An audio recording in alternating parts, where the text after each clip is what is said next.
Donc voilà, là, ce qui est intéressant, c'est on va avoir 3 points de vue. On va essayer de voir s'il y a une porosité potentielle entre livre audio et puis podcast audio. Voilà. C'est tous les deux des secteurs qui sont en croissance, hein, en fonctionnement. Et donc, ce que je disais, Laure, c'est que quand je t'ai écouté, c'était l'idée que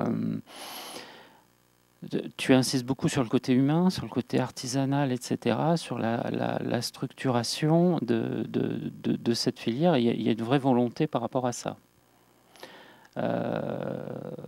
Que, comment tu vois comment tu vois éventuellement l'évolution de ce marché du livre audio avec le phénomène des podcasts? Est-ce qu'on pourrait imaginer qu'à un moment les podcasts audio puissent enregistrer les, les podcasts audio qui ont le plus de succès et que vous participiez vous-même à un travail de création par rapport à ces podcasts? Ou est-ce que tu vois que c'est quand même peut-être deux métiers différents? Voilà, je te laisse peut-être répondre sur ça. On commence comme ça, et puis après, tu t'es présenté, donc je vais pas. Il y a eu beaucoup de changements. Voilà.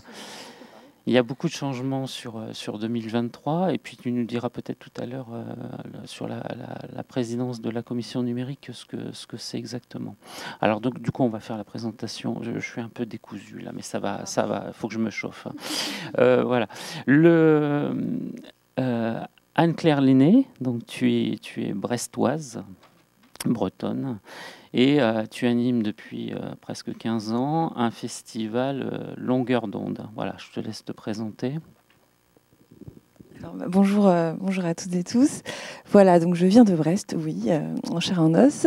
À Brest, on a créé, donc il y a près de 20 ans maintenant, le Festival de la radio et de l'écoute, qui est un festival qui est né de l'envie de 4 passionnés de radio de dédier un événement à ce média, dans toute la diversité des formes qui le représente, à savoir l'information, le journalisme évidemment, mais aussi la création radiophonique par le truchement du documentaire, de la fiction radiophonique, et puis tout ce qui a trait aussi à la diversité de ce qu'on peut entendre en allumant la radio, à savoir la musique, à savoir tous les champs possibles et imaginables du média radiophonique. Et puis évidemment, nous aussi, on a accompagné l'émergence de la radio sur le web, d'abord qualifiée de web radio, avant le grand avènement du podcast. Et si je raconte cette histoire, c'est parce qu'en fait, c'est une histoire aussi en soi. Et en fait, pour rebondir un peu sur ce qu'on disait tout à l'heure, ce rapprochement entre livret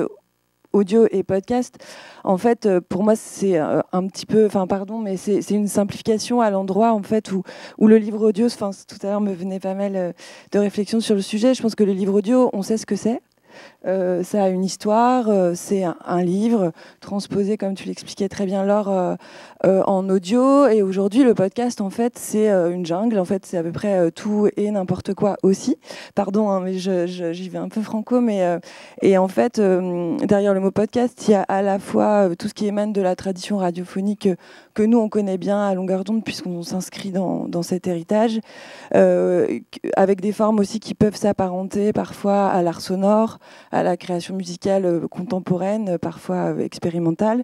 Et puis, il y a aussi tout ce qui est aujourd'hui objet de communication, avec des très belles réussites. C'est-à-dire que dans le marketing podcast, il y a aussi des très, très belles créations. Tout dépend des moyens qu'on y met et à qui on confie aussi la direction artistique d'un projet. Et du coup, je trouve ça intéressant de voir que le podcast, c'est un champ très vaste. C'est aussi principalement un moyen de diffusion aujourd'hui qui permet à des auditeurs d'écouter en mouvement, mais tout comme le livre audio, c'est ça quand même le point commun, c'est aussi les nouvelles parts de temps disponibles que le livre audio comme le podcast ont su conquérir, peut-être pour le meilleur comme pour le pire, dans la vie aussi de tout à chacun en fait. Okay. Vous m'entendez cette fois avec le micro? Il marche? Oui.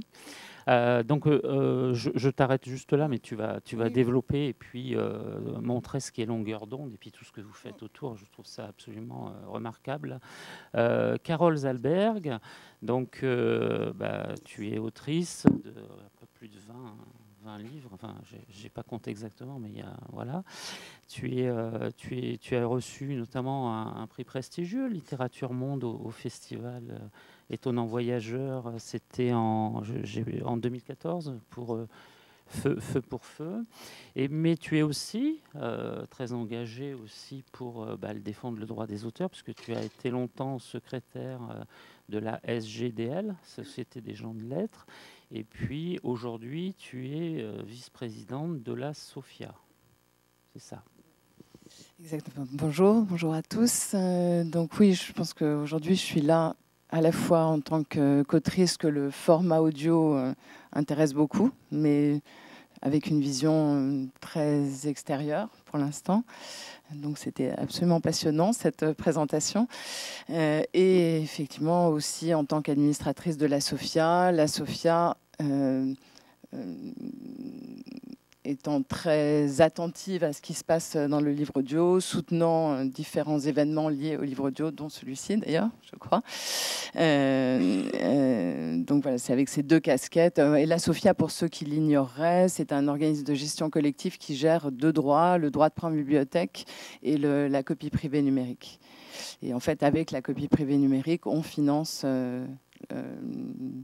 plus de 400 événements chaque année en France. Okay, et puis je crois que bientôt tu vas te former pour te lancer dans le hasard du calendrier. Voilà. Lundi et mardi, je suis en formation podcast. Donc. Voilà, donc la table ronde, elle est intitulée, si je me souviens bien, parce que je n'ai pas le programme sous les yeux, les enjeux de la mise en œuvre du livre audio et du podcast. Donc peut-être difficile de joindre les deux. On a vu qu'il y a deux univers un petit peu différents, mais je pense qu'il y a quand même du lien. Est-ce que... alors je vais encore commencer par toi. Je sais que tu as beaucoup parlé, mais c'est pour essayer de suivre une sorte de progression. Donc, ça fait quoi exactement la commission livre audio du CNE? Parce que tu es... Ouais, du SNE. Quelles sont vos missions? Comment vous accompagnez les différents diffuseurs, producteurs de livres audio? La commission du SNE, c'est très simple. C'est un rassemblement d'éditeurs de livres audio français. C'est la seule contrainte, c'est qu'il faut être installé en France. Je dis ça parce qu'il y a quelques éditeurs de livres audio qui sont basés à Berlin ou dans d'autres lieux, qui du coup ne peuvent pas être membres de cette commission. Et donc, en fait, on y défend les sujets qui nous sont collectifs. On organise des événements. L'idée, c'est vraiment de promouvoir le livre audio, tout simplement, et de faire que la connaissance du livre audio est plus grande, tout en défendant les intérêts qu'on peut avoir. On travaille sur notre présence au Salon du Livre, puisqu'on est parmi les seuls à avoir un stand collectif, car nous sommes collectifs. Voilà, on n'a pas, pour le coup, on s'est mis tous ensemble pour faire un stand. Le livre audio est encore trop petit pour avoir un stand par maison. Voilà, donc c'est vraiment ça, c'est faire connaître et défendre les intérêts des éditeurs de livres audio collectivement. Alors, tu as décrit tout à l'heure toute la production, la création d'un livre audio. Tu as parlé aussi de la partie publicité, comme c'est un secteur qui est quand même encore un peu expérimental, si je retiens ce que tu me dis par rapport à ce que tu as dit tout à l'heure, par rapport aux différents modèles aussi qui sont en train de se développer en France. Et effectivement, il y a un modèle mondial qui est en train de se généraliser un petit peu pour l'ensemble de ce qu'on appelle les ressources numériques. Tout ce qui est accessible numérique autour du streaming, etc. Et tu as aussi évoqué tout à l'heure le fait que vous étiez attaché à une matérialisation, en fait. C'est-à-dire que le CD audio physique compte encore beaucoup. Et comment tu vois effectivement cette évolution avec les jeunes générations qui sont beaucoup sur les smartphones, etc., on voit que sur le baromètre, donc vous êtes au 12e baromètre que vous faites SGDL, SOFIA et SNE ensemble, on voit que ça progresse énormément en termes de... Là, sur le livre audio, j'ai noté qu'en 2022, c'était plus 800 000 personnes sur un total de 7,9 millions d'auditeurs, donc ça commence à prendre. Donc comment tu vois cette évolution par rapport à... Tout à l'heure, tu as un petit peu évoqué un peu cette concentration des grands médias, comme un acteur par exemple comme Spotify, qui est en train de racheter un certain nombre d'acteurs de la chaîne audio, alors beaucoup de producteurs de podcasts. Comment vous analysez ça, peut-être au niveau de la commission numérique, mais aussi à ton niveau audio libre ou précédemment chez Gallimard. Comment tu vois ça? Dans nos prévisions, on a de toute façon prévu... On n'anticipe pas la disparition du CD. C'est-à-dire qu'on considère que le CD va continuer à baisser tout doucement, mais qu'il y a un seuil qui ne sera pas dépassé. Et donc, nous, on a prévu de continuer à produire au moins 10% de nos titres en CD sur les 5 prochaines années. Donc, on compte sur le maintien de l'existence d'un support CD à un niveau bas, mais un maintien quand même exactement comme la musique. C'est-à-dire qu'aujourd'hui, la musique, ils continuent à vendre des CD. On ne se rend pas compte, mais ils vendent des CD encore. Et donc, nous, on va continuer à défendre ce support et continuer à produire des CD, mais à un seuil qui va baisser et qu'ensuite, on va stabiliser. Après, pour répondre à ta question sur l'arrivée de Spotify, moi, je le vois comme une opportunité. C'est-à-dire que ce qu'on perçoit, c'est que Spotify a décidé d'investir dans le livre audio, vu les achats, les investissements qu'ils ont faits. Et le fait d'avoir un nouveau diffuseur numérique de poids qui arrive aujourd'hui pour le livre audio, c'est une opportunité. C'est-à-dire que ça va nous permettre de rééquilibrer un peu la puissance d'un des acteurs. Et c'est jamais favorable d'avoir un seul acteur hyper dominant. Donc non, pour nous, c'est une opportunité. En plus, ce qui est intéressant, c'est que ils n'abordent pas le livre audio comme ils abordent la musique, c'est-à-dire qu'ils ont racheté des boîtes de livres audio. Ils n'ont pas décidé de faire rentrer le livre audio dans le modèle musical. Ça, c'est quand même une très, très bonne nouvelle, autant pour les modèles économiques que pour la manière dont on va travailler avec eux. Et ils ont un gros enjeu, et ça, il faut vraiment le rappeler, parce qu'ils se sont exprimés, je me souviens d'une interview il y a à peu près 6 mois ou 1 an. Ils sont dans un modèle avec la musique qui est structurellement déficitaire. C'est-à-dire qu'ils ont expliqué sur France Inter qu'ils reversaient 70% de leurs revenus aux maisons de disques pour avoir accès au catalogue. Donc vous imaginez que le truc, il est structurellement déficitaire. Reverser 70% de vos revenus, quand on voit les investissements marketing que ça représente, c'est pas tenable en fait sur le long terme. Et ils perdent de l'argent à Spotify. Donc pourquoi ce ne sont pas des bienfaiteurs de l'humanité? Pourquoi ils s'intéressent à l'audio non musical? D'abord au podcast et ensuite au livre audio, parce qu'en fait, ça leur permet de faire baisser leur dépendance à la musique, notamment dans leur audience. Et du coup, de regagner un peu de pouvoir de négociation avec les majors du disque pour... et donc, espérer éventuellement avoir un jour un modèle qui soit un peu plus équilibré. Donc, il faut juste qu'on saisisse cette opportunité pour que le livre audio devienne plus mainstream, et pas dans le sens négatif du terme, c'est-à-dire que simplement, il y ait plus de gens qui ont accès au livre audio dans les applis qu'ils ont aujourd'hui. Si vous allez dans le métro en ce moment, vous avez quand même, moi j'ai remarqué, 30% des gens ou 40% des gens qui ont des écouteurs dans les oreilles. Donc ça veut dire que tout est en place. Il y a juste à mettre les bons contenus dans les oreilles. Et autant le podcast d'ailleurs que le livre audio. Et pour ça, Spotify, ce serait une super opportunité. Donc c'est plus une chance parce que ça va rééquilibrer un petit peu la chaîne. Et comment, tout à l'heure, donc tu parlais de publicité, etc., par rapport au livre aussi, où vous avez un peu plus l'habitude de faire ça, mais sur le livre audio, est-ce que vous regardez, par exemple, les bibliothèques publiques, toute la partie action culturelle? Est-ce que j'avais l'impression en t'écoutant que c'était pas, vous regardiez moins ça, etc. Or, par exemple, les bibliothèques publiques, on le regarde beaucoup. Pardon de me focaliser là-dessus parce que c'est mon objet. Non. Mais je trouve que c'est un formidable prescripteur et puis c'est quelque chose qui fonctionne depuis que le livre audio physique existe.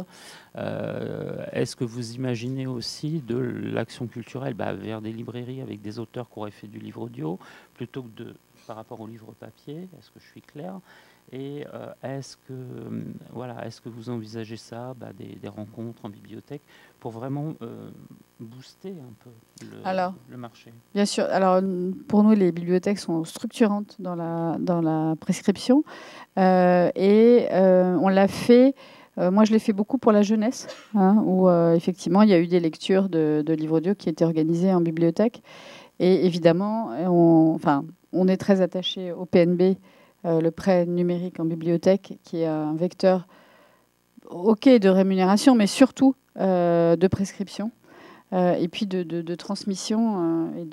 Non, c'est absolument fondamental pour nous. J'en ai pas parlé parce que ce que j'ai décrit, c'est les modèles traditionnels de commercialisation. Mais évidemment, on suit ça. Après, c'est du temps, c'est de la mobilisation de personnes. Il faut faire venir les comédiens. Enfin, c'est tout. Ça devient un mini événementiel. Et donc, effectivement, il faut avoir. On est des petites équipes. Nous, on est 10 chez 10 pour faire 200 titres. C'est beaucoup. Déjà, ouais. Alors, Carole, peut-être avoir ton point de vue d'autrice et puis peut-être aussi de représentante de la SOFIA.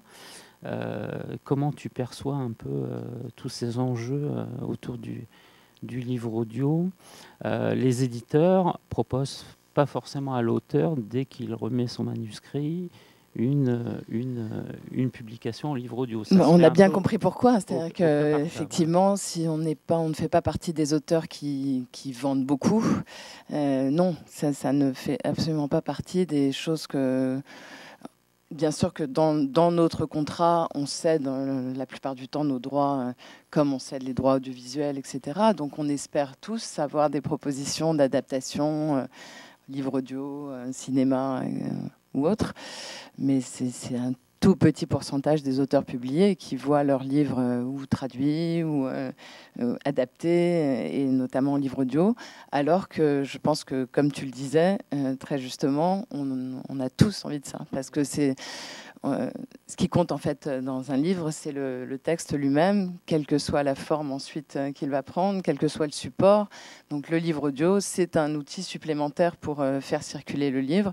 En plus, ça a quelque chose d'assez à la fois valorisant et très étonnant pour un auteur, parce que tout d'un coup, ça prend une forme. Il faut savoir qu'un livre, je parle vraiment en littérature, le départ est quelque chose de très intime, ça vient de là, quoi, ça vient de soi. Et un jour, ça devient éventuellement un livre audio, donc lu par un comédien qui donne une ampleur, une couleur, quelque chose parfois qui peut être, je suppose, surprenante pour l'auteur, mais qui est toujours intéressante. De même que quand un lecteur s'empare d'un livre, de toute façon, il le lit à sa manière, et le lecteur participe presque à l'écriture, dans la mesure où c'est toujours une interprétation, la lecture. C'est pas quelque chose de clos.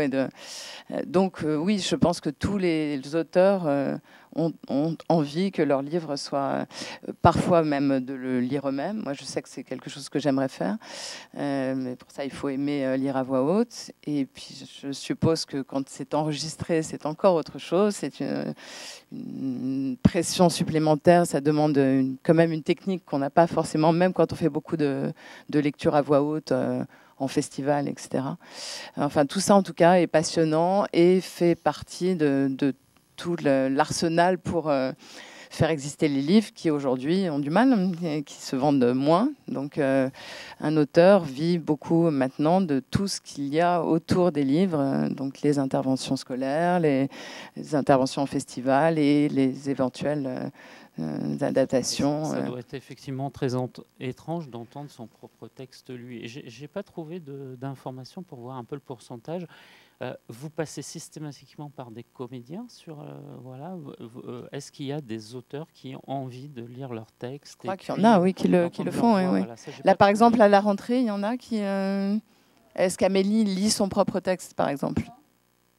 Parce qu'elle l'a déjà fait, je crois. Hein. Elle a fait des podcasts originaux.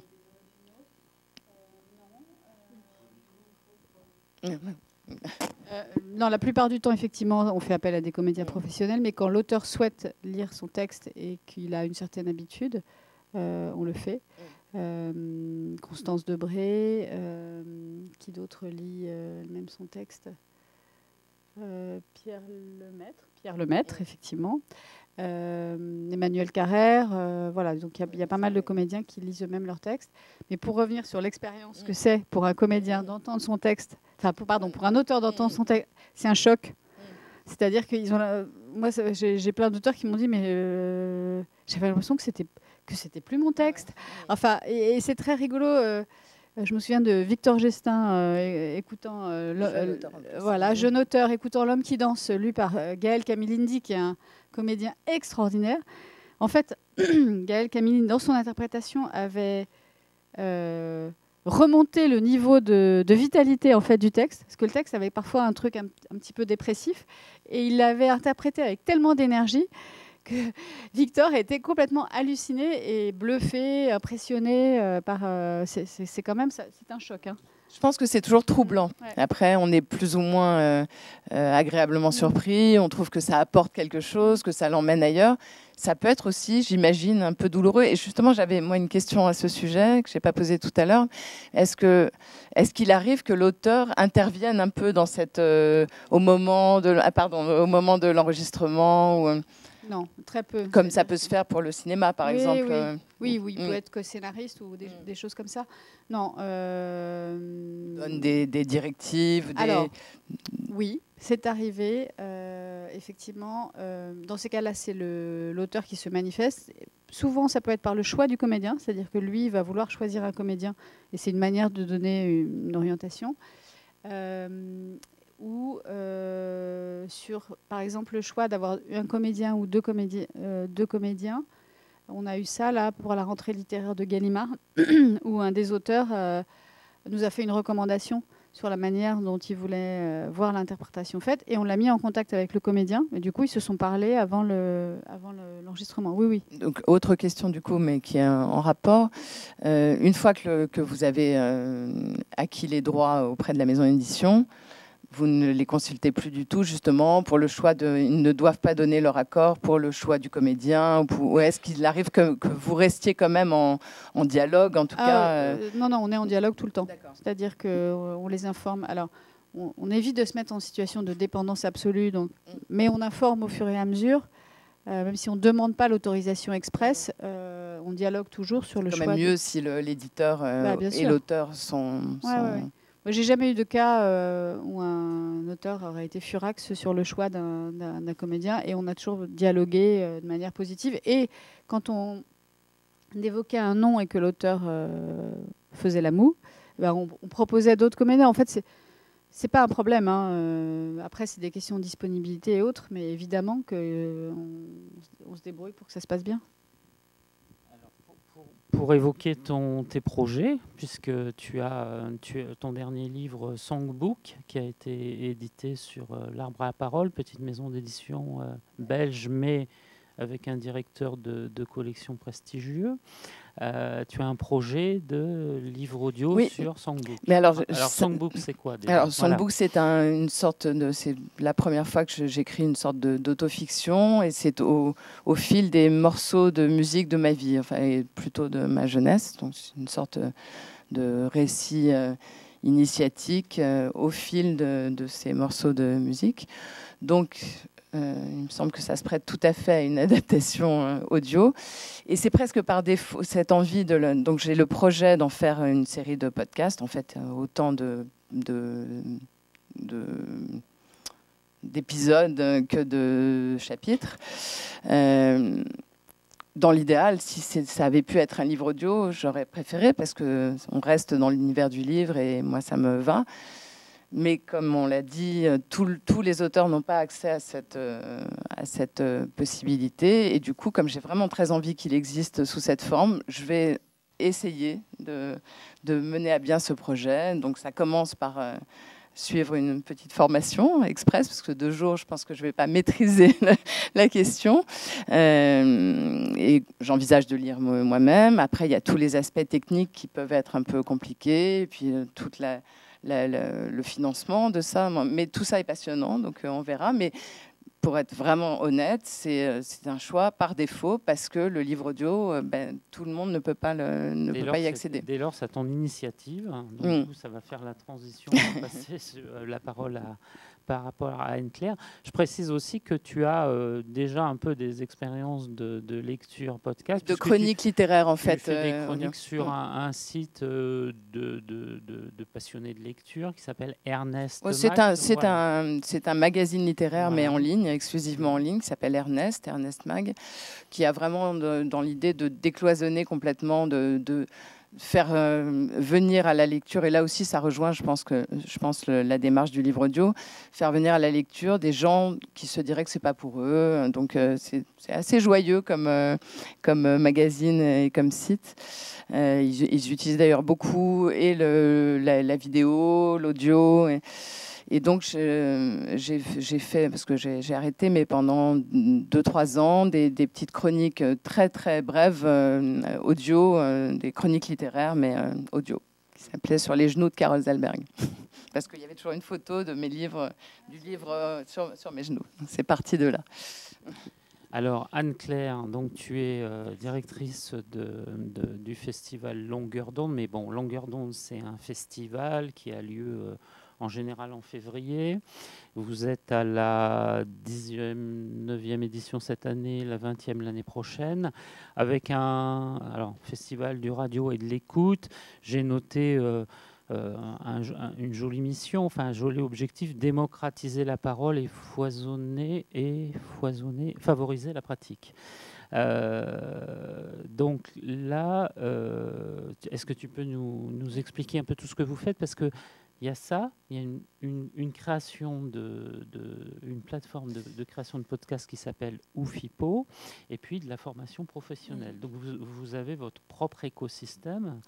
Oui. Voilà, c'est un festival qui fonctionne bien. Je te laisse expliquer. C'est vrai que tout à l'heure, vous parliez de l'écosystème du livre audio. Il se pose les mêmes questions dans le monde de la radio et du podcast, avec un domaine aussi qui est assez dérégulé. C'est un peu les interrogations du moment, au sens où c'est ce que je disais tout à l'heure, un monde en ébullition, mais qui peine aussi parfois à trouver les moyens de sa survie, tout simplement. On parlait de Spotify, ça c'est pour raccrocher juste un peu les wagons avec ce qui s'est dit auparavant, mais il y a aussi pas mal de lobbying des producteurs indépendants audio pour faire en sorte que les plateformes puissent reverser des droits aussi aux producteurs de podcasts qui en ont bien besoin pour pouvoir travailler et pour pouvoir aller vers des formes audio aussi dites élaborées. Quand je parle d'élaboration, et c'est ce qu'on cherche à défendre aussi à Longueur d'onde, c'est l'idée que la radio, elle existe de manière très simple, un format d'émission, on allume des micros et c'est la parole qui circule, avec évidemment plus ou moins de talent pour la faire circuler, et puis toutes les compétences techniques nécessaires. Et puis il y a aussi la radio de création, ou en tout cas avec un aspect de réalisation sonore, le travail d'ingénieur du son évidemment, mais aussi de personnes qui pensent le son en termes d'habillage, en termes de création, de composition musicale originale, etc. Et donc à Longueur d'onde, on a monté ce projet autour de la radio et de l'écoute dans le but de valoriser une meilleure connaissance en fait de ces métiers, des œuvres aussi, des métiers de journaliste, d'auteur pour la radio, de réalisateur sonore, autour d'un événement annuel qui se tient donc depuis près de 20 ans. Et dans cette galaxie, petit à petit, au fil de l'eau et tout au long de l'année, à Brest, on a commencé à accompagner aussi les publics dans la pratique radio, puisque la radio, vous devez le savoir, c'est un excellent moyen de faire émerger la parole. Là, on est plutôt sur de la parole du réel, sur du témoignage. Et c'est un excellent outil de cohésion, de rencontre. Et nous, on a tout un travail à Brest avec différents publics d'éducation média radio, qui rejoint aussi l'éducation artistique et culturelle dans la dimension créative de la radio. Et puis enfin, comme on a aussi pour objectif d'accompagner les auteurs, c'est un peu notre souhait profond, on a monté un organisme de formation qui se spécialisent dans les écritures du sonore, donc autour de l'écriture de fiction radiophonique, de formation à la réalisation sonore, pour permettre à des personnes d'acquérir des outils qui sont de l'ordre de l'écriture sonore, qui sont de l'ordre aussi parfois de la technique en prise de son, enregistrement, montage, mais c'est aussi des outils qui permettent de concevoir aussi le sonore, se dire qu'on n'écrit pas de la même manière pour qu'un texte soit lu, qu'un texte qui va aussi passer à la radio ou être destiné à l'écoute, même s'il y a toujours aussi des porosités et on peut avoir une lecture très sobre et très profonde. D'ailleurs, juste, je pense à quelqu'un qui est fabuleux sur ce point-là, mais c'est pas de la lecture, c'est de l'autobiographie sonore. Un auteur qui s'appelle Fred II, que peut-être vous connaissez, qui était aussi peintre, enfin dessinateur. Et c'est vrai, quand on découvre son autobiographie sonore, c'est tout simplement incroyable. C'est le centenaire de sa naissance et on va organiser un hommage l'année prochaine à longueur d'onde. Mais en tout cas, voilà, la voix seule, ça a une puissance incroyable. Et parfois, la voix associé, enfin le jeu des comédiens associé évidemment à la création sonore, c'est aussi fabuleux. Donc il y a plein de lignes esthétiques possibles. Et autre champ qui est moins lié à l'écriture, c'est celui du documentaire sonore que nous, on défend beaucoup à longueur d'onde depuis la naissance du festival. Ces écritures du réel qui sont dans la ligne du reportage, mais un reportage qui se veut plutôt proche du documentaire d'auteur, comme on trouve dans le monde du cinéma. Voilà, donc longueur d'onde, c'est ce petit écosystème et qui est très lié aussi à des gens de radio qui nous ont toujours accompagnés tout au long de ces 20 ans de parcours avec des figures de Radio France, mais aussi des producteurs indépendants. Alors, pour qu'on comprenne bien sur longueur d'onde, c'est une programmation assez importante, hein, c'est un nombre... C'est quoi? C'est 150 150 séances, oui. Sur 5 jours. C'est très foisonnant. Oui, voilà, avec des choses qui sont parfois très, très structurées. Moi, je trouve que les différences fondamentales entre le podcast, qui est beaucoup plus parlé, peut-être improvisé, et puis qui dépend effectivement du talent de la personne qui raconte, etc. On arrive à des productions qui sont parfois extrêmement... professionnel, enfin, je trouve. Et ce qui est intéressant, c'est tout ce lien, je pense, que vous faites avec les partenaires du territoire. Vous travaillez beaucoup avec les médiathèques de Brest, hein, vous travaillez avec tout ce travail de partenariat pour rapprocher les habitants, tout ce travail de lien social qui est fait sur ça. Vous créez aussi est-ce que tu peux nous dire un mot sur qu'est-ce que c'est West Side Story? Il y a un jeu de mots, évidemment, voilà, on l'entend. Que je n'ai pas inventé, voilà. C'est mon collègue aujourd'hui. On en écoutera peut-être un petit bout à la fin pour écouter en fait quelque chose. West Side Story, on peut appeler ça un dispositif de témoignage sur scène. En fait, c'est très inspiré des Pieds sur scène, donc les Pieds sur terre, célèbre émission de France Culture. Qui a, pendant quelques éditions, testé la formule sur scène. Je crois que c'était au Théâtre du Rond-Point, dans mon souvenir. Donc, l'équipe des Pieds sur Terre invitait des personnes qui pouvaient témoigner à la radio, mais là, en l'occurrence, l'équipe des Pieds sur Terre les invitait à porter leur histoire sur scène. Et nous, on a trouvé ça assez fabuleux. C'est dans la tradition aussi, je ne sais pas si vous connaissez le Live Magazine ou toutes ces formes qui, aujourd'hui, proposent à des personnes de venir raconter des histoires face à un public. Et donc, nous, on a fait ça à notre petite échelle associative parce que l'événement longueur d'onde, le festival est assez conséquent, mais c'est vrai qu'on est aussi dans une culture associative avec des bénévoles, avec des actions de terrain qui sont très peu financées. Voilà, c'est aussi ça la réalité de notre projet associatif. Et donc on a, avec les bibliothèques, dans le cadre de la nuit de la lecture, choisi d'accompagner 8 témoins qui racontaient tous à leur tour une histoire, leur lien au livre, leur rapport à la lecture, et qui témoignait sur la scène de l'auditorium des ateliers des Capucins, où se trouve la médiathèque, très belle médiathèque de Brest, assez nouvellement inaugurée. Et donc voilà, c'est un projet qu'on a pu mener avec le territoire, au sens où évidemment on a des objectifs communs qui sont celui aussi de l'oralité, de la mise en valeur aussi des histoires de vie, quand même à la radio et dans le podcast. C'est ce qui est quand même très très fort aussi, c'est comment le podcast accompagne des personnes dans le récit de soi. C'est quand même aujourd'hui ce qui émerge vraiment dans les esthétiques du podcast et comment aussi des journalistes, des responsables éditoriaux sont en capacité d'accompagner ces personnes dans le récit de soi, au sens où c'est aussi une écriture. C'est jamais un témoignage qui jaillit comme ça de manière c'est spontané, mais c'est ensuite, ça passe aussi à la moulinette de l'écriture et de la réécriture. Et voilà, West Side Stories, c'est une petite, c'est une expérience à notre échelle.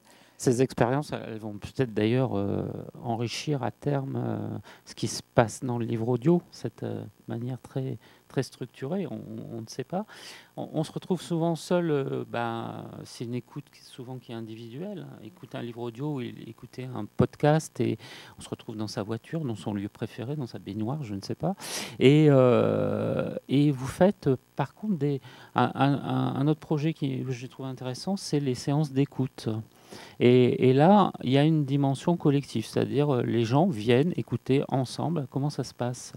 Donc Longueur d'onde, à sa création en 2003, a vraiment initié, je n'étais pas là donc je peux d'autant plus le dire, initié ce temps d'écoute collective, c'est-à-dire on se retrouve comme dans une salle de cinéma et on écoute un documentaire sonore, une fiction radiophonique, et c'est quelque chose qui aujourd'hui se diffuse pas à pas. On peut penser à Arte Radio qui faisait son goûter d'écoute mensuel à la Maison de la Poésie, et puis des manifestations aussi qui voient le jour parfois en région, dans des territoires ruraux, avec des séances d'écoute qui sont proposées. C'est vrai que si vous n'en avez jamais fait de l'expérience, c'est incroyable en fait. Moi, je me souviens très bien de ma première séance d'écoute collective et c'est assez fabuleux. Évidemment, tout dépend du contenu diffusé. Il y a des documentaires qui sont aussi des formes de traversées comme ça, sonores, qui sont vraiment des œuvres en soi, au même titre que ne serait un livre ou un film. C'est aussi ce qu'on défend d'une certaine manière à Longueur d'onde. Et voilà. Et la séance d'écoute collective, c'est quelque chose qui est encore trop peu répandu, mais on travaille toujours à trouver des dispositifs pour faire en sorte que ça rentre dans les pratiques. Justement, à Longueur d'onde, nous, on met en place aussi tout un projet d'éducation à l'écoute avec les classes, avec l'éducation nationale, l'Académie de Rennes, donc. Et on a monté un prix de l'écoute et on propose à des collégiens et des lycéens et des primaires également de participer à un cycle d'écoute. Donc on essaye de faire rentrer aussi la pratique, la découverte d'œuvres sonores et radiophoniques au sein des écoles, et de faire en sorte que les enseignants s'approprient vraiment ces contenus. Ce qui était déjà le cas avec des livres audio. J'imagine les contes du Père Castor adaptés en audio, ça existait déjà, mais on essaye de faire en sorte que ce soit vraiment un temps dans la semaine, au même titre qu'on va lire un album jeunesse, que les enseignants puissent proposer un temps d'écoute collective à leurs élèves. Et ça marche hyper bien. Les enseignants sont très sensibles à ça. Souvent, le fait d'écouter pour les enfants, ça leur donne aussi envie d'échanger à la suite. J'imagine que la lecture d'un album jeunesse, ça suscite à peu près la même chose. Mais c'est assez génial aussi en collège-lycée de proposer un reportage radiophonique à l'écoute. Et souvent, ça suscite un débat qui est assez génial, avec la prise de parole qui est facilitée par le fait d'avoir entendu des témoignages au préalable. Et ça donne souvent envie aux jeunes en fait, de témoigner à leur tour. Voilà. L'audio, c'est vraiment une façon de retravailler sur l'attention, sur chose qu'on a peut-être perdu dans le monde de l'image, puisque tout va toujours très très vite, on passe d'une image à l'autre. Et moi, c'est ce que je trouve très très vertueux avec le podcast audio, le livre audio. Voilà, c'est vrai que le livre audio, finalement, c'est très ancien. Moi, je sais pas, quand j'étais enfant, j'avais un 33 tours de Gérard Philippe lisant on a tous écouté le Petit Prince lu par Gérard Philippe, chose un petit peu emblématique. Et voilà, il y a cette transmission par génération. Et puis, moi, je pense qu'il est important, je ne sais pas comment vous le concevez, mais de maintenir ce lien aussi, effectivement, vers le livre imprimé, vers l'album jeunesse, vers comment on peut faire ça. Moi, j'aimerais bien que tu nous parles aussi un peu la sociologie des gens qui viennent à ces formations de podcast, parce que même si on a l'impression de dire que le podcast, c'est un peu plus improvisé, que ça pourrait être un petit peu bricolo, moi, je trouve pas, parce que j'écoute des trucs qui sont absolument incroyables, voilà. Et qui vient se former à ça, est-ce que un éditeur qui veut se lancer dans la création de podcast, est-ce qu'il faut peut-être en premier en réaliser un soi-même pour voir un peu, comprendre un peu tout, parce que c'est très technique finalement à la base. Oui, c'est technique, tout dépend. En fait, c'est aussi une histoire d'équipe. Quand même, réaliser un podcast, c'est pas si simple de tout faire soi-même, depuis l'écriture jusqu'à la réalisation sonore. Donc c'est aussi des savoir-faire. Pour répondre à la première question, les gens qui viennent se former chez nous, c'est évidemment des journalistes qui sont désireux de passer à l'audio par le biais du documentaire, du reportage radio. Il y a beaucoup d'ingé-sons qui veulent, parfois musique, qui veulent aller plus loin dans les écritures radiophoniques et sonores et un peu mieux comprendre la spécificité de la radio. Il y a des comédiens aussi qui ont envie de découvrir la fiction radio. Alors nous, on n'a pas de formation de comédien au micro, ce qui est le cas par exemple à Arles avec Fonurgia Nova. Mais en revanche, il y a des comédiens qui ont aussi envie de passer à l'écriture, qui ont envie d'écrire pour la radio et ensuite de mettre en voix. Et puis, il y a aussi des éditeurs. On a déjà eu des gens de Bayard, il y a des gens du monde des médias, aussi des responsables éditoriaux du Monde, ou parfois de boîtes il y avait une personne d'Avas aussi qui s'était formée chez nous. Enfin, c'est assez pluriel en fait, parce que on s'en rend bien compte, tout le monde, beaucoup de gens s'intéressent aussi à ce média. Et ensuite, sur le côté bricolo, en fait, le fait est qu'il y a des gens dont c'est le métier. Il y a des professionnels de ces écritures. Arte Radio, c'est évidemment quand même voilà, ça fait figure quand même. C'est un studio qui a 20 ans d'expérience dans l'accompagnement de projets radiophoniques, qui a pu tester des écritures un peu nouvelles, qui a trouvé un ton aussi. Et il y a une équipe assez fabuleuse quand même à Arte Radio de gens qui défendent aussi ces écritures. Évidemment, France Culture, ça reste aussi quand même la maison de l'expérimentation et de la création sonore et radiophonique. Et puis voilà, comme disait Laure tout à l'heure, il y a tous les studios qui développent aussi des savoir-faire qui sont précieux. Et donc, à côté de ça, il y a évidemment beaucoup d'expérimentation avec des gens qui parviennent à faire des productions fabuleuses. Je cite comme ça un auteur belge qui s'appelle Mehdi Bayad, qui est quelqu'un qui a comme ça fait de l'autoproduction. Il a commencé à bidouiller, écrire. Il jouait plusieurs personnages de sa fiction. Il était vraiment en autoproduction jusqu'au jour où il a été écouté par le petit monde de la radio et du podcast là que je présente. Et en fait, tout le monde s'est rendu compte que c'était un auteur fabuleux qui vient là de sortir une fiction sur France Culture qui s'appelle Fureur. Mais bon, voilà, on peut commencer comme ça, un peu chez soi. C'est quand même aussi un média avec lequel on peut bricoler chez soi, essayer, tenter. Et c'est quand même un outil qu'on peut aussi autoproduire parce que c'est une légèreté technique, parce que ça demande évidemment d'acquérir des savoir-faire, mais c'est pas faire du cinéma tout seul. C'est quand même un peu plus compliqué. Bon, écrire un livre, c'est un peu la même chose. J'imagine c'est aussi assez solitaire dans la pratique. Et ça, c'est intéressant aussi peut-être de comparer à cet endroit-là, même si je connais moins cet univers, évidemment. Merci. Peut-être on va prendre quelques questions dans la salle. Comment vous avez envie de réagir par rapport à ce que vous avez entendu ?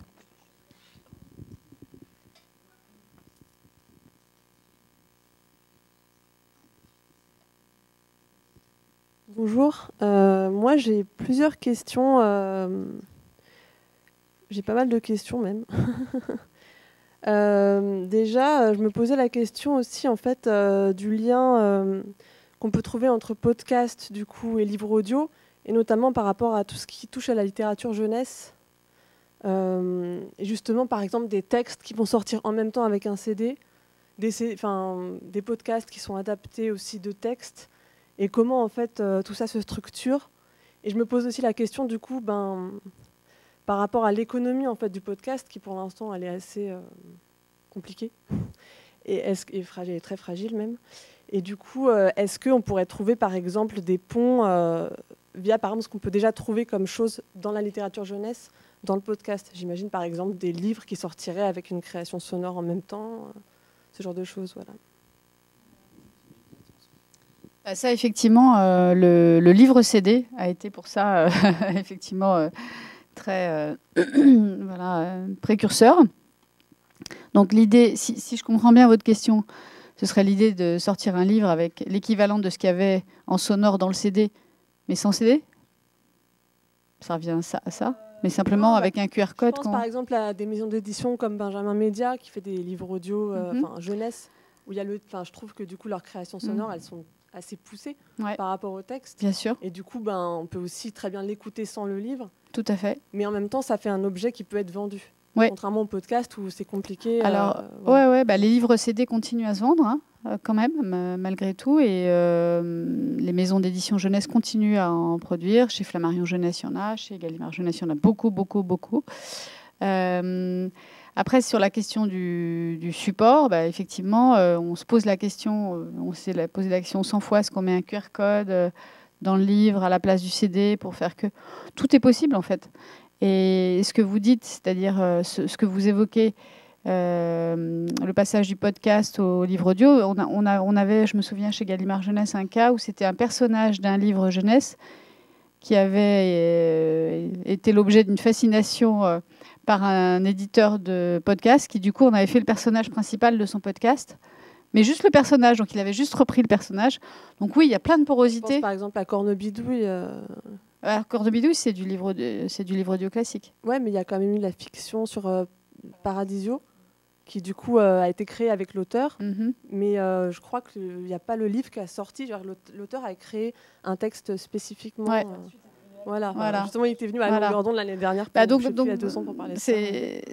C'est un très bon exemple pour montrer que les choses sont circulaires, tournent, passent d'un support et d'une modalité à l'autre. En fait, tout est envisageable. Mais c'est pas passé par le podcast Cornebidouille, pour moi. C'était un truc... Si, Paradisio Média a sorti un podcast. D'accord. En accès payant, et là, qui vient d'être libéré. Enfin, les droits... D'accord, ok. C'est ouvert à tous. Allez, écoutez, c'est génial. Et du coup, là, mais ça vient quand même du coup à la base d'un livre que l'auteur a écrit. Bah oui. Mais il me semble que la fiction, en tout cas, qui a été le podcast, c'est une écriture originale pour le podcast. C'est l'auteur qui a adapté son propre livre en podcast. Ouais, ça c'est son porte-neige, quoi. C'est très. Je me posais la question, est-ce que par exemple, il y a l'idée de faire des bandes dessinées, par exemple, avec un CD, par exemple, qui sortirait en même temps, ou ce genre de choses? À la BD, c'est un grand sujet. C'est quand même le truc le plus compliqué à adapter en audio. Nous, on fait Astérix. Il y a un gros travail d'adaptation. Blind fait beaucoup ça. C'est une maison d'édition lyonnaise. Ils ont carrément créé une plateforme qui vend des adaptations audio de BD. Je crois que c'est pas mal ce qu'ils font. Très sound designé, un peu très influencé par le cinéma. Mais donc ça existe. Ouais. Et alors quel est le sens d'adapter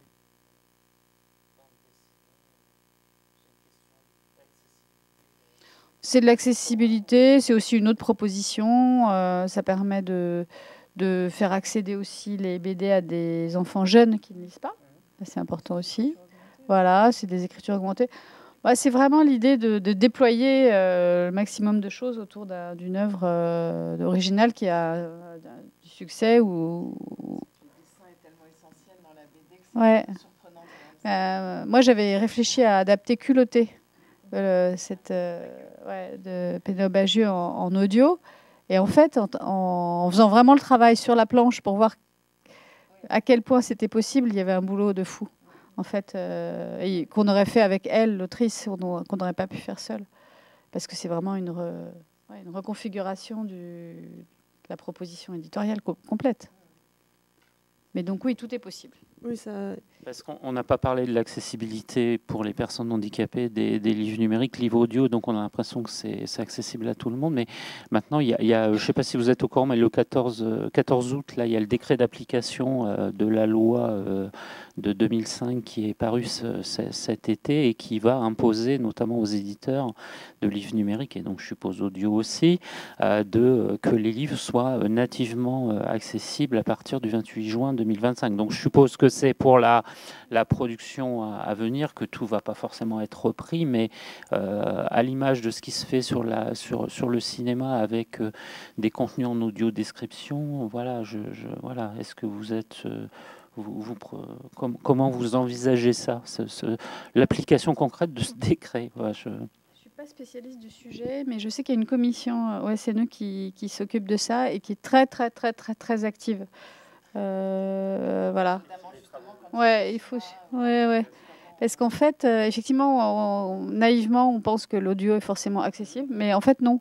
Parce qu'en fait, avant d'arriver à écouter le livre audio, il y a toute une série d'actions qu'il faut faire, et quand vous ne voyez pas, c'est compliqué de le faire. Donc, il y a un travail là-dessus. Ouais. J'avais juste une dernière question, excusez-moi. Est-ce que en fait, il existe des choses en fait pour un peu co-structurer tous les actrices et acteurs en fait, on va dire de la création sonore, au livre audio, radio, podcast, même certaines choses, j'imagine en musique ou en art sonore, qui en fait sont des gens qui recherchent, qui cherchent des modèles économiques et tout ça, mais où parfois ça se rencontre pas trop. Et enfin, du coup là, je trouve ça très bien justement qu'il y ait cette réunion un peu ici, parce que enfin il y a des et je sais qu'à longueur d'onde il y a ça aussi. Mais voilà. Je veux bien juste dire un mot comme ça. Je vais en profiter aussi pour remercier la Plume de Pan. Parce que, en fait, c'est vrai qu'en arrivant tout à l'heure, je me suis dit, c'est l'occasion. Merci Elsa et Cécile. Et en arrivant tout à l'heure ici, je me suis dit, mais finalement, ce genre de moment, il faudrait en créer aussi dans différentes régions, en réunissant les acteurs du livre, les acteurs aussi, je pense, du cinéma, enfin de l'audiovisuel, avec tout le volet sonore du travail qui est fait pour le cinéma et parfois trop peu détaché aussi de l'aspect visuel dans ces métiers. Et oui, c'est quand même un exemple, en fait, ce que fait la Plume de Pan à l'échelle de la région Grand Est, dont on pourrait s'inspirer dans d'autres régions. Je crois qu'il y a en région Aquitaine, ils le font. Il y a un collectif d'auteurs sonores qui s'est créé, qui est aussi associé plutôt à des auteurs audiovisuels, qui s'appelle le CASO. Il y a aussi la Naïs. Enfin bon, il y a quelques initiatives qui émanent plutôt des auteurs d'ailleurs, mais je pense que je ne sais pas quel est le relais aussi institutionnel, de quel soutien ils bénéficient au niveau des collectivités et de l'État. Mais c'est vraiment un travail dans le monde de la création sonore à faire, parce que contrairement au monde du livre, tu parlais beaucoup de chaînes de valeur, ce qui est évidemment primordial. C'est vrai que dans le champ de la radio ou du podcast, c'est tout un travail aussi qui est un petit peu à faire de construction aussi de réseaux, de valeurs communes, de régulation aussi de l'écosystème. Ça existe avec la radio publique. Il y a aussi ensuite tout ce qui est autour des radios associatives, où c'est quand même assez fédéré avec des syndicats et des fédérations, mais beaucoup moins dans tout l'écosystème du podcast, de la création radiophonique et sonore. Je me demande si la SCAM ne s'empare pas un peu de ça. Pour les... Ouais. C'est compliqué parce que ils ont négocié des droits avec le geste, ils ont négocié en fait pour qu'il y ait des droits d'auteur par exemple, mais en fait si la structure en fait qui diffuse ou qui produit en fait elle négocie pas avec la CDO SCAM, il n'y a rien qui existe et du coup il n'y a pas de paiement. Enfin, c'est très très compliqué. Et même Arte Radio, c'est très récent qu'ils ont fait un contrat pour que les droits d'auteur aient de l'argent, quoi.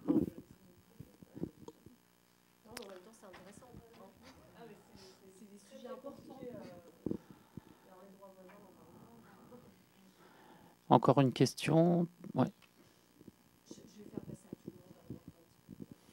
En tout cas, moi, ce que je trouve intéressant en attendant la question, c'est cette vitalité que vous représentez, parce que moi, je trouve qu'il y a le web est très en difficulté au niveau du numérique.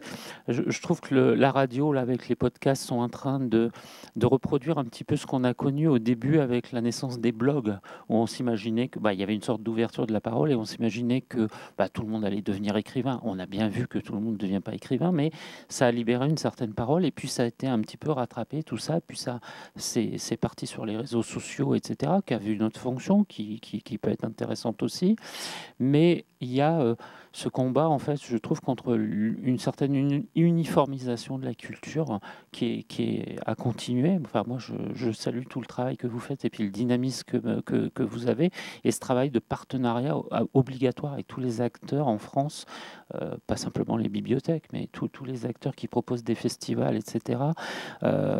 Aujourd'hui, on a une sorte de culture globale qui est en train de se généraliser avec les plateformes essentiellement américaines. Et je trouve ça un petit peu dangereux. Et on voit que, par exemple, sur une bibliothèque numérique comme l'Immédiat, toutes les personnes ont des accès, par exemple, à des plateformes de cinéma. Mais finalement, on est en succès constant, en hausse constante sur ce qu'on propose, qui est un autre type de cinéma qui est un cinéma qui passe moins de blockbusters, moins de best-sellers, et finalement les gens reviennent parce qu'ils ont envie d'avoir d'autres sons de cloche, etc. Voilà, c'était juste c'était plus une petite remarque comme ça pour participer à ce et résumer un petit peu ce que vous avez dit. C'était un peu dans le même... je ne sais pas si ça marche. Oui, pardon. En fait, c'était trois réflexions à vous écouter, parce que c'est aussi voilà, pour qu'on partage tous nos ressentis sur ces sujets en mouvement. Moi, j'avais trois réflexions à vous entendre. C'est la première, ça vient d'une anecdote avec mon père, mais je voudrais la partager parce que je crois qu'elle est significative aussi du vocabulaire et des questions de génération. C'est que je lui ai fait écouter une émission de radio qui est très bien, que c'est Quand les dieux rôdaient sur la terre, sur Inter, enfin voilà, sur les dieux grecs. Et je lui ai installé sur son portable pour qu'il la réécoute. Et il m'a dit, c'est une fiction radiophonique. Parce qu'il est de la génération des grands. Je dis non, c'est un podcast pas natif. Et il me dit non, c'est une fiction. Et je dis non, là je te l'ai mis en podcast. Il a raison. Et en fait, je lui ai expliqué du coup le podcast et tout. Et c'est pas du tout en mode ancienne génération réactionnaire. Il dit mais pour moi, dès que il y a de la musique, il y a des comédiens, c'est une fiction radiophonique. Et en fait, ça m'a interpellée quand vous disiez justement le vocabulaire. Parce que je trouve qu'il manque peut-être cet échelon dans notre on part du livre audio et votre présentation très structurée, chaîne du livre, le podcast avec la jungle, et j'ai repensé à ça en repensant à mon papa qui me disait non mais c'est une fiction, et d'ailleurs il n'y en a plus des fictions, il y en a de moins en moins, etc. Et c'est vrai qu'il y a encore ce maillon de production littéraire et en même temps avec des orchestres, où en fait j'ai l'impression que le podcast c'est un peu je caricature, hein, mais presque des fois le mot plus à la mode ou plus jeune que fiction radiophonique. On a l'impression de parler de l'ORTF quand on dit qu'on aime les fictions radiophoniques. Et en fait, je me dis qu'il y a aussi un retravail à faire, et également des collectivités, sur la fiction radiophonique comme un objet de valeur qui complète pour moi peut-être plus le livre audio que les podcasts actuels. Ça, c'était la première chose, mais voilà, sur la fiction radiophonique. Les Québécois, ils ont un joli nom, balado-diffusion. C'est ça, voilà. Je trouve que c'est un peu poétique. Ouais. Voilà.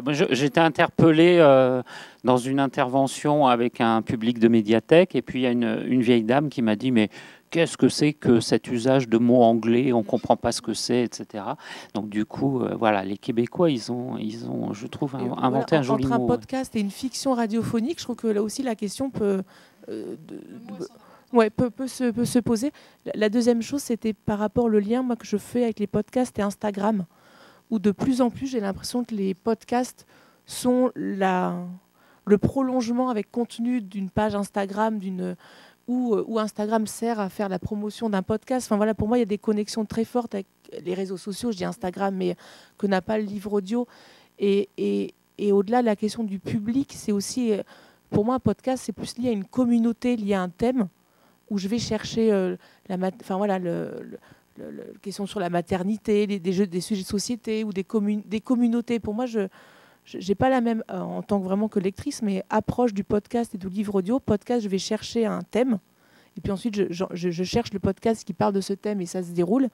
Le livre audio, je vais chercher un auteur, un texte, une découverte, et je trouve qu'il y a un aspect plus de communauté dans le podcast qu'on n'a pas du tout dans le livre audio, hormis le fait que on est juste des lecteurs, et que le podcast traite plus de sujets citoyens que les livres, au-delà des sujets de création. Et la dernière, c'était plus une question, pardon si je suis longue, c'est la question des boîtes à histoire. Voilà, en fait, parce que qui est aussi un mi-temps, enfin, entre la rematérialisation, et qui clairement, enfin, voilà, en tant qu'usagère aussi, sauve des soirées entières quand on n'a pas envie de lire des livres, on balance, on met va écouter la Fabrique à histoire et on est tranquille. Sur voilà, comment les boîtes à histoire qui sont aussi monétisées, enfin, c'est quand même assez libéral, parce qu'au bout de 30 histoires, il faut en racheter d'autres. Enfin, voilà, je trouve que c'est pas très démocratique, hein, les boîtes à histoire. C'est très... Oui. Ah, pardon, c'est comme des radios, c'est comme l'UMI,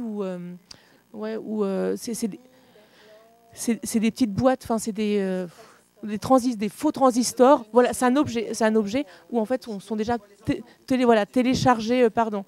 Ouais. sont déjà téléchargés des histoires que les petits écoutent et c'est des très bonnes histoires. Il y a un vrai, donc on n'a aucune culpabilité en tant que parent de leur balancer de la fabrique à histoire plutôt que leur lire des livres parce qu'on se dit qu'il y a du contenu. Mais en même temps, voilà, moi ils écouteront probablement pas de livre audio CD, j'en ai pas. Mais par contre, la boîte à histoire est un réflexe d'écoute. Il y a peut-être quelque chose à jouer sur le livre audio. Voilà. Oui. Oui. La boîte à histoire, c'est pour nous, ça a été. Ça a sauvé le livre audio jeunesse. C'est très simple. Hein. En jeunesse, on avait un gros problème parce qu'effectivement, plus personne n'avait de lecteur CD. Et le numérique, il n'y avait pas d'offre correcte en numérique. Et les parents n'ont pas envie de donner leur téléphone portable à leur enfant pour qu'il écoute les livres audio. Et donc, quand on a vu arriver l'Uni. L'Uni, quand même, pour info, le jouet le plus vendu l'année dernière à Noël, devant les Lego. Donc, c'est un énorme carton, l'Uni. Et donc, nous, quand on publiait chez Gallimard beaucoup de livres audio jeunesse, c'est le premier partenariat qu'on a mis en place. Et effectivement, ça fait que les enfants écoutent des livres audio tout seuls, tranquilles, en autonomie. Ensuite, on a fait Yoto, qui est une autre boîte à histoire. Ensuite, on a fait Tonise et on a fait Merlin. Merlin, là, je viens de signer un partenariat avec Merlin sur... On a Bookinou aussi. Et Bookinou, qui est très intéressant parce qu'il a une double proposition, qui est qu'on peut écouter ou s'enregistrer. C'est-à-dire que les parents peuvent s'enregistrer en lisant l'histoire et l'enfant peut ensuite réécouter la voix de maman. C'est très utilisé, Bookinou, aussi par les écoles.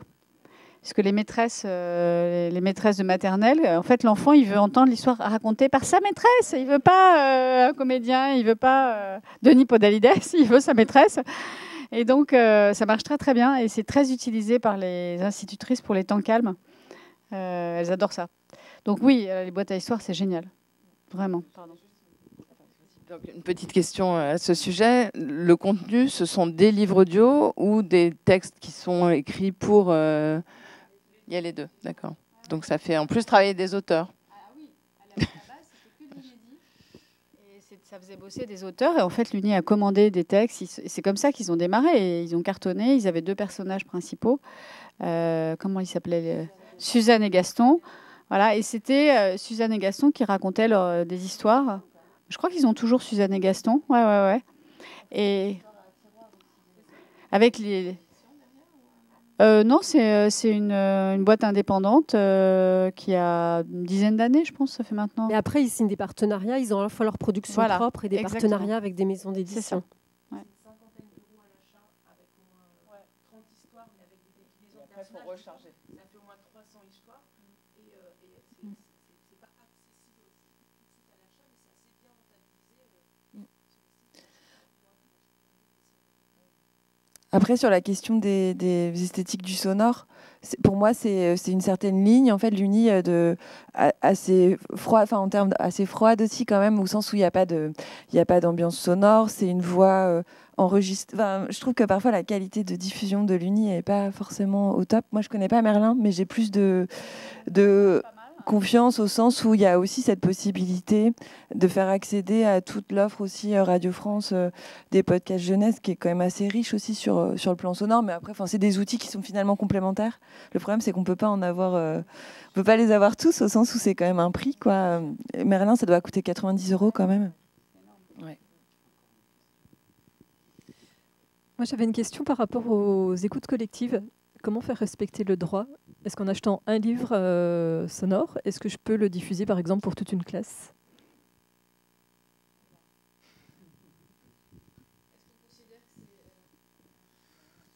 On peut réfléchir et vous répondre. Je ne pense pas que ce soit considéré comme le cercle de famille. Non, mais l'écoute en classe, pour certains livres audio, il est indiqué, mais je crois que notamment Gallimard le faisait. Nous, on précisait que le livre était autorisé pour l'écoute en classe sur nos livres audio. Je pense que c'est vrai pour la plupart des livres audio. Mais je pense que c'est parce qu'on est dans le cadre peut-être d'une exception pédagogique. Ouais, ça doit être l'exception. Et que sinon, les écoutes collectives hors contexte, il faut l'autorisation de l'éditeur. Ouais. Non, je pense que vous pouvez y aller. De toute façon, personne ne va venir vous chercher. Hein. Non, mais c'est vrai.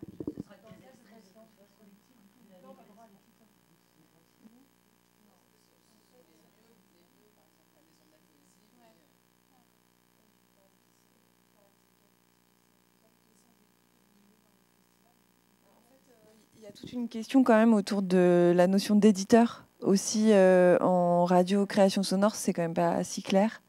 Pour Radio France, quand on fait des séances d'écoute, il faut les prévenir. Souvent, ils libèrent les droits, ils donnent une autorisation de diffusion. C'est non commercial aussi, c'est des séances d'écoute gratuites. Et ensuite, c'est aussi pas mal de productions, soit associatives, soit indépendantes. Il y a notamment en Belgique des auteurs qui sont accompagnés par différentes boîtes de production, mais en tout cas, il n'y a pas du tout... c'est pas organisé de manière très claire, et sur la question de la reversion de droits aux auteurs, c'est pas vraiment respecté, ni mis en place, ni organisé. Et bon, ça, c'est, je pense, un chantier aussi à ouvrir pour, au même titre que dans le monde du cinéma, il puisse avoir des reversions.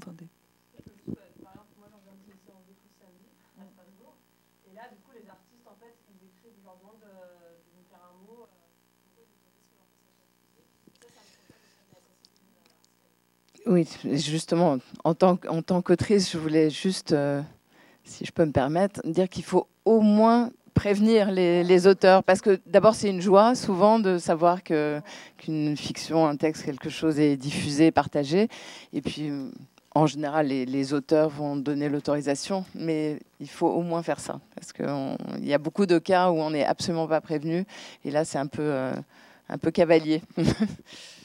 Ça, c'est vrai qu'on le fait, on prévient, et puis c'est vrai que dans la mesure du possible, inviter l'auteur, c'est aussi le plus. Mais c'est vrai que par rapport à la charte de la jeunesse, c'est ça, en littérature jeunesse, qui s'est étendue, si j'ai bien compris, à la participation des auteurs à des salons. C'est vrai que ça existe très peu dans le monde de la radio et de la création sonore, quoi. Ce que je propose, Cécile, c'est qu'on se renseigne et puis qu'on mette peut-être la réponse sur la partie sonore. Où on en est au niveau du droit. Parce que je sais, au niveau des films, on fait des déclarations en bibliothèque publique. Donc c'est un petit peu votre cas aussi devant un public. Donc on pourra demander aussi pour ces écoutes collectives. Voilà. Il y a encore une question, voilà. Une dernière question, s'il vous plaît. Je me demandais, face à la profusion des podcasts et l'avènement de ces outils depuis ces quelques dernières années, qu'est-ce qui, pour vous, fait d'un podcast un bon podcast, un podcast de qualité? Peut-être Sarah Lémy, Anne-Claire Lémy. Il y a plein de réponses, je pense, évidemment, à cette question. Il y a la question de la communauté qui est quand même intéressante. Je pense, pour certaines personnes, un bon podcast, c'est c'est quelque chose qui vient répondre aussi à des questions qu'on se pose et qui vient nourrir un besoin de comprendre, un besoin de se fédérer aussi autour de questions communes. Ça, c'est une forme de réponse.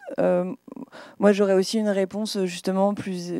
comme je disais en introduction, mais un peu qui se place dans l'histoire de la radio et des formes sonores et de la recherche autour de la manière dont on raconte des histoires grâce au son. Et pour moi, c'est la capacité à embarquer un auditeur, à partager une histoire.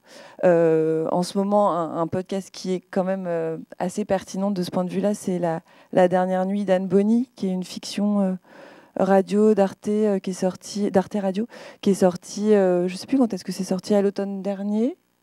Oui, ça doit faire un peu plus d'1 an. Et il y a aussi une version jeunesse qui s'appelle La Reine des Pirates. Et c'est vrai que c'est quand même une production dans laquelle je trouve qu'ils sont parvenus à être très exigeants sur le son, sur la qualité des récits aussi, avec des enchevêtrements de narration qui sont quand même assez poussés, avec une mise en onde qui est assez, qui est fabuleuse. Mais ça, c'est un exemple. Il y en a plein d'autres aussi. C'est vrai qu'à Strasbourg, tu es là, Marine, qui aussi incarne avec Christophe Deleu, ton comparse, une certaine aussi idée de la création sonore. Vous avez fait des micro-fictions là qui s'appelait La fin du monde. Et qui sont aussi très qualitatifs dans leur manière de raconter aussi. Donc, c'est assez difficile à dire, mais c'est un savant mélange d'écriture, de réalisation sonore, de jeu des comédiens quand on se place du côté de la fiction, ou de force du témoignage aussi quand on est plutôt dans le documentaire. Voilà, mais... Voilà, alors déjà un très très grand merci, Carole, Anne-Claire, Laure, pour votre participation, vos éclairages. Je ne sais pas si on a brassé tous les problèmes des enjeux et tout ça, mais je pense que vous avez apporté votre expérience et je trouve que c'est voilà. Et puis les zones de rapprochement qui entre livre audio et podcast audio, ben on verra avec le temps. Je veux dire, c'est les usages qui vont faire la suite. Pour terminer ça, je me disais, ce serait bien. Hein, on en était d'accord avec Anne-Claire et puis Laure et Carole, c'est de finir sur une écoute, quoi, quand même, parce qu'on parle du livre audio et puis du podcast, mais on n'en écoute pas. Et j'avais choisi, par exemple, Martine, À nos amours, ça fait partie de West Side Story, et c'est la deuxième. Martine. Alors, dis-nous qui est Martine avant qu'on écoute.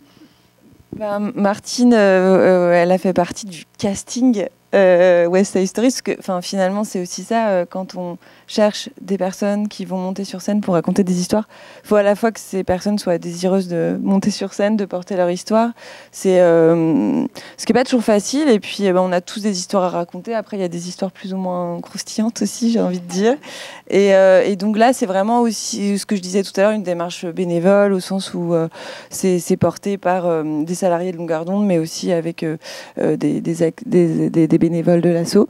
Et donc Martine, elle vient porter son récit sur scène. À vrai dire, je pensais que tu avais choisi Marine, qui est l'instit, mais non, c'est bien Martine. Ok, mais c'est très bien. Ok. Eh ben, en tout cas, c'est ce projet qu'on avait porté avec les médiathèques de Brest. Et voilà, cette forme de témoignage, de spectacle radiophonique, mais c'est surtout du témoignage sur scène accompagné d'un peu de réalisation sonore. Ce que je trouve intéressant, c'est que vous menez une action culturelle et puis il y a tout de suite un rendu, quoi. Enfin, c'est très concret, quoi. On a cette plateforme de podcast qui s'appelle Oufipo. Oui, c'est pour ouvroir de finistérité potentielle. Voilà. Et c'est né en 2011, donc à l'époque c'était une web radio, maintenant c'est complètement has-been de parler de web radio. Donc, et on prépare un nouveau site qui sera lancé au printemps, et dans le but de continuer à valoriser l'action culturelle qu'on porte, de valoriser aussi les séances du festival, parce qu'à la base c'était quand même un outil qui permettait aussi de conserver les rencontres du Festival de la radio et de l'écoute. Et puis on aimerait proposer une plateforme pour des auteurs désireux de valoriser des créations. Voilà. Mais on n'a pas de financement pour, donc c'est toute la question de comment avec les auteurs, c'est plutôt par accord tacite et par intérêt réciproque, mais malheureusement, on n'a pas du tout d'argent pour aller payer des auteurs. Et voilà, c'est peut-être l'étape d'après, mais... Ben voilà, on va lancer, on va peut-être pas écouter les 14 minutes, mais peut-être le début. Voilà. Donc Martine. West Side Stories, À nos amours, épisode 7. Martine.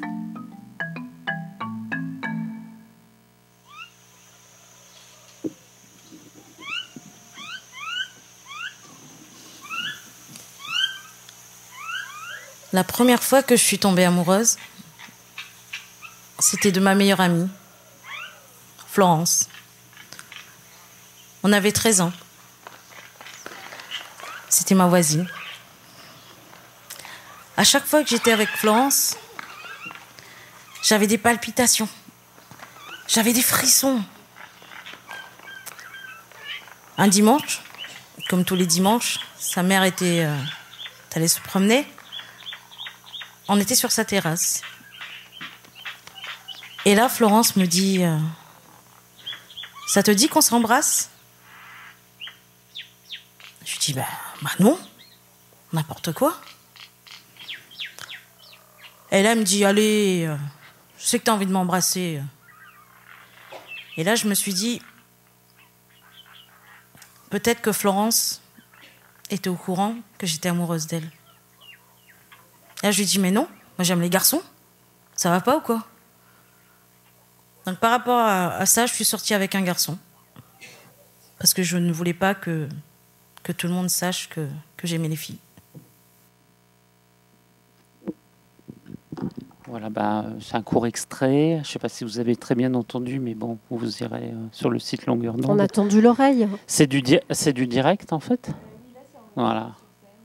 On voit bien que c'est écrit quand même. C'est tellement écrit. Ouais. Ouais. Ouais.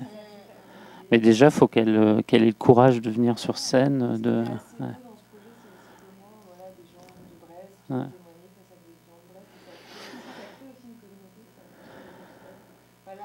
De manière vivante, et vous avez des gens très volontaires parce que ça demande quand même du courage. Souvent, il faut un peu les accompagner, quoi. C'est-à-dire, c'est souvent le bouche à oreille qui fait qu'on entend parler de quelqu'un qui aurait quelque chose à raconter. Là, en l'occurrence, sur une thématique donnée, c'était pas le livre, mais on a fait plusieurs séries, et là, c'était plutôt sur la question de la vie affective.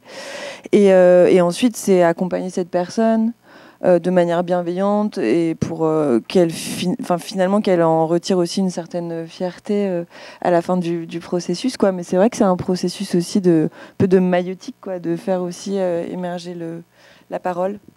Voilà, merci encore. Je vous laisse applaudir Carole, Anne-Claire, Laure. Bravo.